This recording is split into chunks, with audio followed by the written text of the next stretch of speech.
Everyone, it's Erik from Full Mount MMA. I'm here today with UFC veteran OSP. He's going to be making his heavyweight debut against Ben Rothwell on May 13th. How are you doing today, Ovince? I'm doing pretty good. Can't complain. It's good to hear. So, kind of crazy that you're moving up to heavyweight to fight Ben Rothwell. I know a lot of people were kind of surprised by that on Twitter. What made you make that decision? Well, it's crazy because my trainer, Erik Turner, about 3, 4 years ago, he was like, "Wouldn't it be a good idea to take a fight or two or three at heavyweight?"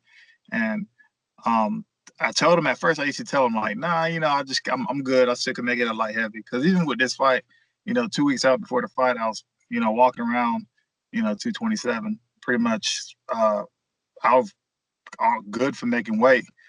And the fight on the 25th got canceled. When that got canceled, for some reason it told me, I was like, man, they might call me for a heavyweight fight. And before I knew it, I get a phone call from my manager, Oren, who said, "And how would you like to fight at heavyweight?" And I was like, "You talked to Erik," and I bet you he said, "Yeah." And he was like, and he kind of giggled, and he was like, "Yeah, Erik." And he said, "Yeah." And I was like, "All right, that's cool." So got the phone call. When I got the phone call, I was still sitting around 2:30. So I started upping my carbs a little bit. So right now I'm sitting around. It depends. Some days, my heavy workout days, I'm sitting around 233. 232, 233. My lighter days, I'm sitting around probably 237. So right now I feel good. I feel good. Um, I guess this is the first fight that in a while that I don't have to cut weight. So it makes me a little happy. Well, that's definitely nice. So that was actually another question I was going to ask you is, if all goes well, May 13th, you think that maybe heavyweight is your new home? I wouldn't say new home, but I will like to dip and dab within the heavyweight division, but I wouldn't say it'll be a home Okay, that makes sense. Well, with the fact that you were supposed to fight Cutelabra just a couple weeks ago, how has your training strategy sort of shifted to this new opponent? I mean, very different guys, different size guys. Have you had to do anything different in preparing for Rothwell? Not necessarily. A lot of things just consist of me. Rothwell's a big guy, and like with heavyweights, you don't stand in front of heavyweights. If you do, you more than likely get knocked out. So just stick and move, stick and move, stick and move. That's what I'm gonna do. Even with Kutalaba, or even with him, you know, it's different for me though. Once it comes to fight, I'm taking fights on short notice, so a lot of things don't change. If my trainer feel like I match up pretty well against him, you just go do you. And this is one of the fights you would like, go do you. I've trained with big guys before, and I did really good with big guys, so I feel comfortable. Yeah, again with training, I would imagine that it's not exactly the same during the pandemic that we're in right now anyway. Has that kind of impacted the way that you've had to train at all? Maybe less training partners, less coaches? To be honest, it's another thing that I thought this fight at heavyweight was going to be good, just because with the pandemic and stuff, it's just the way you go about training had to be different. Everything that you do had to be different. The gyms are closed. All the stores are closed pretty early at night. Even the fitness centers and stuff, they were closed. It's hard for me to get treatment in. And everybody knows this. You get closer to weight to a fight when you start weight cutting and stuff. It becomes a lot difficult. So I think this heavyweight fight actually came as a blessing, just because, especially with the pandemic and stuff, it made me now like, okay, I can be more relaxed. It's one less thing that I have to worry about.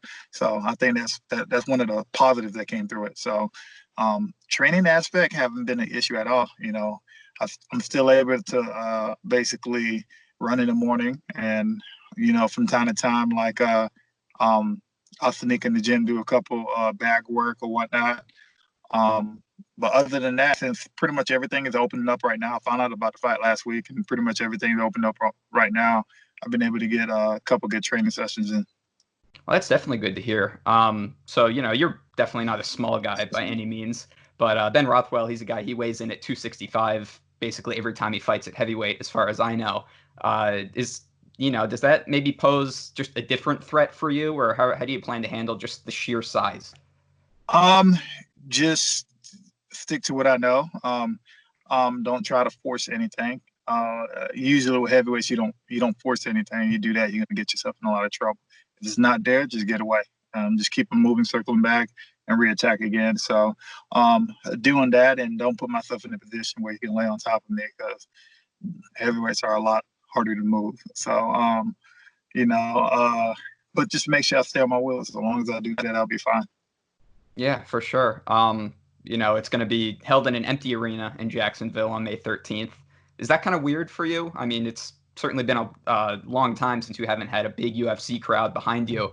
How is that going to kind of impact, your mindset, or do you think it will at all? No, not necessarily. Even playing football, when I play football, a lot of times, you get 110,000 people screaming in your ear.